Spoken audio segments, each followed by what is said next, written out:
কেটে দিই তোর মামু না এটা আল্লাহ জানি কি ব্যাক করলে আমি করতেছে এনে বয়ে বয়ে ডাক দেছেন মাছ ধরছি ডাক দে মামা মা ডেকেছে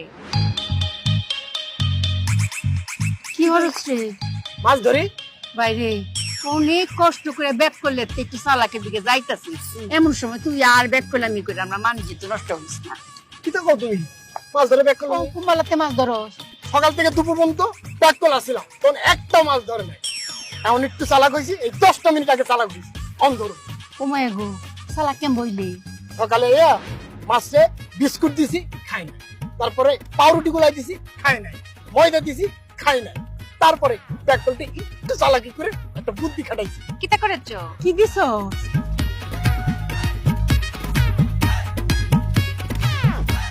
ও মায়া গো মাছ ধরার নাকি কে দিছিস তোর ব্যাক কলের করে ব্যাক কল বুদ্ধি করে লাগাইছি মানুষ যখন রুচি চেঞ্জ হয় এক এক সময় একটা খাইতে মন চাই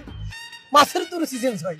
হ্যাঁ? এই রুচি চেঞ্জের কারণে আমি তো বুঝতে পারি নাই পেকলা ছিল এই জন্য বুদ্ধি করে টাকা লাগাইছি আর যে মাছের যেটা কিনে খাইতে ইচ্ছা করবো এটা খাইবো খাইয়া আমার বড়শিতে ঝুলে থাকবো। অনেক বুদ্ধি হয়ে পড়ছে রে নাকি না কত সত্য মামু এটা কিন্তু আমরা ভাবি নাই এই যে মানুষের যে রুচি চেঞ্জ হয় মাছের তো রুচি চেঞ্জ হইতেই পারে কিন্তু ধরো মামু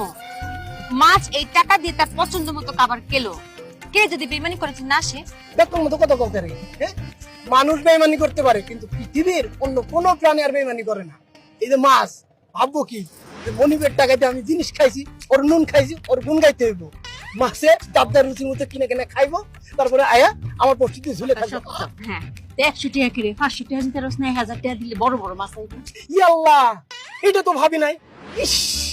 যদি 500 টাকা দিতাম তাহলে তো বড় মাছ ধরতো তোর কাছে টাকা আছে বুদ্ধিটা দিছি রে বাটে হাসাত দা শহরে যাইতেছে এমনি শর্ট হাসাত তাহলে ঠিক আছে 100 টাকা দিয়ে এখন দিই তারপরে মাছ খায় আছো এই মাছ বিক্রি করে তারপর 500 টাকা দিই